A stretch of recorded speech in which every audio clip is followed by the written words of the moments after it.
दोस्तों फाइनली आफा ड्रामा अपने एंड के करीब पहुंच चुका है, लेकिन लास्ट एपिसोड तक महक का इंजाम क्या होगा, क्योंकि जिस हिसाब से महक ने इस ख़ानदान को बर्बाद करने की कोशिश की, इस ख़ानदान को बर्बाद किया, तो लास्ट एपिसोड तक इसका अंजाम भी दर्दनाक होना चाहिए। लेकिन महमूद फिर से महक को एक टारगेट सौंप देता है। इसे कहता है कि आप किसी भी तरह से वरीशा को अपने घर में लेकर आ जाएं। जब वरीशा इस घर में आ जाएगी तो उसके बाद फिर हम अगली चाल चलने की कोशिश करेंगे। क्या यहाँ पर भी महक के साथ कोई बड़ा धोखा हो रहा है? क्या होगा आने वाली साथ में महक के साथ? क्या महक को अपनी गलती का एहसास भी हो जाएगा? वरीशा को पुलिस पकड़ कर लेकर जाती है, हवालात के अंदर बंद करती है, तो उसके बाद वरीशा को सोचने का बहुत वक्त मिल जाता है और इस मकाम पे वो पहुंच जाती है कि यार इसके पीछे सारा का सारा जो कसूर है, आज जो मेरी ज़िंदगी बर्बाद हुई है, इसे मेरे वालिदैन की वजह से बर्बाद हुई। अगर मैं अपने वालिदैन की बात ना मानती, अपनी माँ की बात ना मानती, तो आज मेरे साथ ऐसा ना होता। अब ये अपनी की करते पे पछता रही होती है। इसे इतना एहसास हो चुका है कि अगर इसे अब कोई यहाँ से लेकर जाता भी है तो ये जाएगी अपने ख़ानदान से जाकर माफ़ी मांगेगी और उसी ख़ानदान में रहेगी और अपनी माँ के पास कभी भी नहीं जाएगी। महक अपनी तरफ से कोशिश कर रही है कि किसी तरह से वरीशा की बेल कराई जाए और इसे अपने घर में लेकर चले जाएं। अगर हम अपने घर में लेकर नहीं जाते तो वहाज वाले वरीशा का माइंड चेंज करने की कोशिश करेंगे और वरीशा हमेशा के लिए मुझसे दूर हो जाएगी। तो महक अपनी तरफ से कोशिश कर रही है।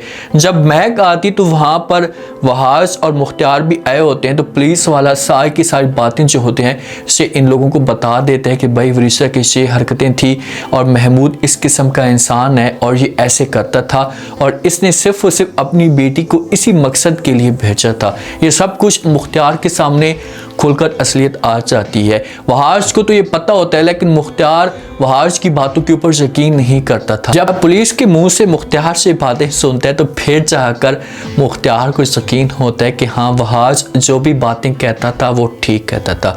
अब महक जब इन दोनों को देखती है तो महक जो वो सारा के साथ जो इल्ज़ाम होते हैं इसे वहाज के ऊपर लगा देती है और मुख्तियार के सामने अच्छा बनने की कोशिश करती है। मुख्तियार को कहती है कि आज अगर वरीशा के साथ जो कुछ भी हो रहा है तो इसके पीछे सारा के साथ जो जिम्मा है इसे वहाज का है। वहाज की वजह से मेरी बेटी की ज़िंदगी बर्बाद हुई है। लेकिन मुख्तियार इसकी बातों के ऊपर यकीन नहीं करता। महक जाती है और जाकर वरीशा के साथ बात करती है, मुलाकात करने के लिए इसे समझाने की कोशिश करती है, लेकिन वरीशा अपनी माँ का गला दबा देती है, अपनी माँ के ऊपर गुस्सा करती है, अपनी माँ को कहती है तुम यहाँ पर क्या करने के लिए आई हो, बेहतर ये होगा कि आप यहाँ से चली जाएँ, मैं आपकी शक्ल भी नहीं देखना चाहती। महक समझाने की कोशिश करती है, लेकिन अब वरीशा की अकल ठिकाने आ चुकी है और ये महक की शक्ल भी नहीं देखती। बार बार अपनी माँ को कहती कि तुम यहाँ से जाओ, मैं आपके साथ कोई भी बात नहीं करना चाहती। अब किसी तरह से वरीशा की बेल हो जाती है। जब वरीशा की बेल होती है, बाहर निकलती है वरीशा, तो महक इसके पास आती है, बात करने की कोशिश करती है, इसे समझाती है, लेकिन वरीशा को भी बात नहीं सुनती महक की, इसे साइड पे करती है और ये वहाज की गाड़ी में बैठ जाती है। वहाज आता है और आकर चाहे वो महक के साथ बात करता है, महक की आंखों के अंदर आंसू होते हैं, तो वहाज आकर बात करते और कहते कि जो औरत दूसरों को हर वक्त रुलाने की कोशिश करती थी आज वो खुद रो रही है। तो इसके सामने वो असलियत भी रखता है और कहता है कि हाँ, अब आपके सामने आपकी और आपकी अपनी बेटी की असलियत खुलकर आ चुकी है। आपको इस बात का अंदाज़ा हो चुका है कि भाई कौन गलत था और कौन ठीक था। तो वहाँ पर मुख्तियार आता है। जब ये दोनों एक दूसरे के साथ डिस्कस कर रहे होते हैं तो मुख्तियार समझाने की कोशिश करते हैं और कहते हैं कि वहाज बेटा, इन लोगों को अपने हाल पे छोड़ दें। कुछ लोग ऐसे होते हैं जिनको इज्जत रास नहीं आती। यहाँ पर महक को तो इज्जत रास नहीं आती, लेकिन वरीशा को इज्जत रास आ चुकी है और ये वहाज वालों के साथ चली जाती है अपने घर में, अपने ख़ानदान में। सबसे जाकर माफ़ी मांगती है, हाथ जोड़ती है कि भाई मुझे अपने किए करते की सज़ा मिल चुकी है, मुझे इस बात का एहसास भी हो चुका है। वहाज तो फिलहाल यकीन नहीं करेगा, लेकिन ख़ानदान वाले वरीशा के ऊपर यकीन कर लेंगे। मेहरुनिसा होती है ना, इस मामले पर मेहरुनिसा अपसेट होती है, अपने कमरे के अंदर बैठी होती है, साथ में मुख्तियार मुख्तार भी मौजूद होता है। जब मेहरुनिसा परेशान होती है तो मुख्तार इससे पूछता है कि भाई आप किस वजह से परेशान हैं, तो मेहरुनिसा सारी की सारी असलियत खुलकर बता देती है मुख्तार को। इसे कहती कि मुख्तार इतना सब कुछ हो चुका है महमूद के साथ, महक के साथ, तो आपको क्या लगता है कि क्या ये लोग सुधर जाएंगे? तो आगे से मुख्तार जवाब देता है, कहता है मेहरुनिसा को कि भाई क्या ये लोग पहले सुधरे थे? ये पहले भी नहीं सुधरे तो अब क्या ये सुधरेंगे? इसे कभी भी अपनी हरकतों से बाज नहीं आएंगे। तो मेहरुनिसा कहती कि अगर इन लोगों ने फिर से वरीशा को अपने कंट्रोल में कर लिया, मुझे इस बात का खौफ है, तो फिर से इस घर के अंदर तमाशा खड़ा हो सकता है, वरीशा की ज़िंदगी बर्बाद हो सकती है। तो यहाँ पर मुख्तार कहेगा मेहरुनिसा को, भाई आपको परेशान होने की ज़रूरत नहीं है, आप इस मामले में परेशान ना हो, मैं ये सारे के सारे मामला देख रहा हूँ और हैंडल करने की कोशिश करूँगा। अब अगर ये लोग आते हैं और आकर वरीशा को भड़काते हैं या वरीशा के दिल में नफरत डालने की कोशिश भी करते हैं, तो वरीशा अब इनकी बातों के ऊपर यकीन नहीं करेगी। अब मायूस होकर महक अपने घर में जाती है ना, तो जब इसे महमूद देखता है तो इसे समझाने की कोशिश करता है और फिर से पुश करता है, इसके दिल में नफरत डालने की कोशिश करता है कि भाई आप एक दफ़ा वरीशा को इस घर में लेकर आ जाएं, उसके बाद आप देखें कि मैं क्या करता हूं। जब ये बात महक सुनती है तो वो हैरान होकर देखना शुरू कर देती है महमूद की तरफ और कहती कि आप क्या करेंगे, कुछ मुझे भी तो बताएं। तो आगे से महमूद कहता है इस बात को छोड़ें, जो काम आपको मैंने सौंपा है बस वो आप काम करें।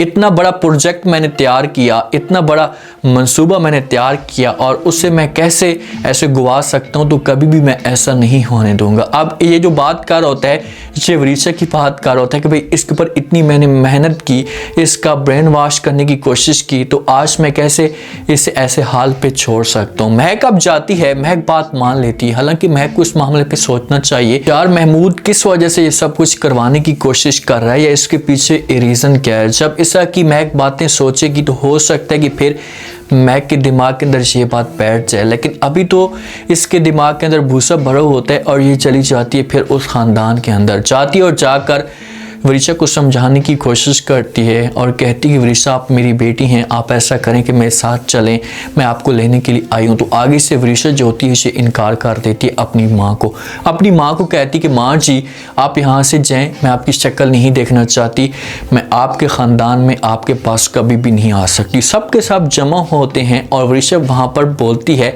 कि मैं आज खुलकर बोलूँगी और सबको बताऊँगी कि आप लोग क्या करवाना चाहते थे मुझसे और आगे जाकर आप लोगों की क्या सोच है। ये सारी बातें बता देगी A to Z। आप बी अम्मा को भी सब कुछ पता चल जाएगा, मुख्तार को भी सब कुछ पता चल जाएगा कि हाँ भाई महक इस हद तक भी जा सकती है, इस तरह के घटिया काम भी कर सकती है।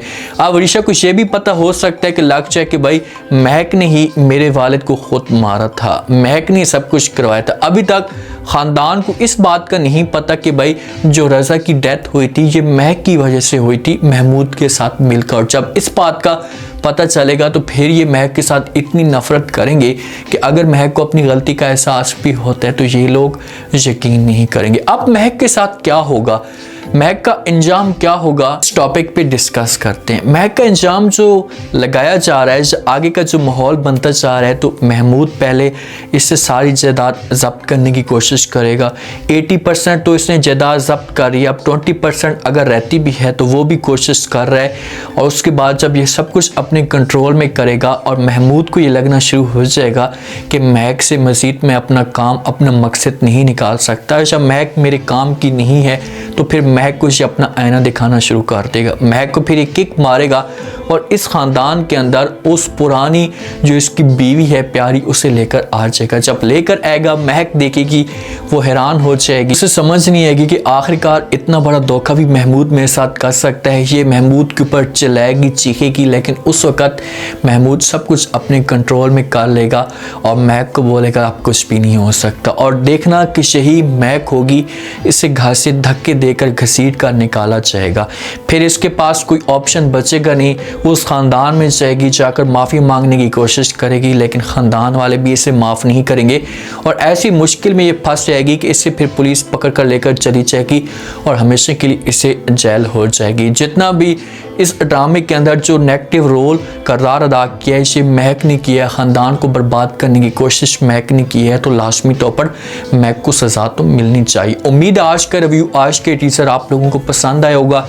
आपने कमेंट सेक्शन में अपनी कीमत लास्ट में आपको क्या लगता है, क्या नेक्स्ट आने वाले के साथ में जो महमूद ने टारगेट दिया है महक को कि भाई आप जाएं और जाकर वरिशा को अपने कंट्रोल में करने की कोशिश करें, तो क्या वरिशा महक के कंट्रोल में हो जाएगी? अगर ऐसा कुछ करने की कोशिश करती तो क्या वरिशा इसकी बातों के ऊपर यकीन कर लेगी? कभी भी यकीन नहीं करेगी।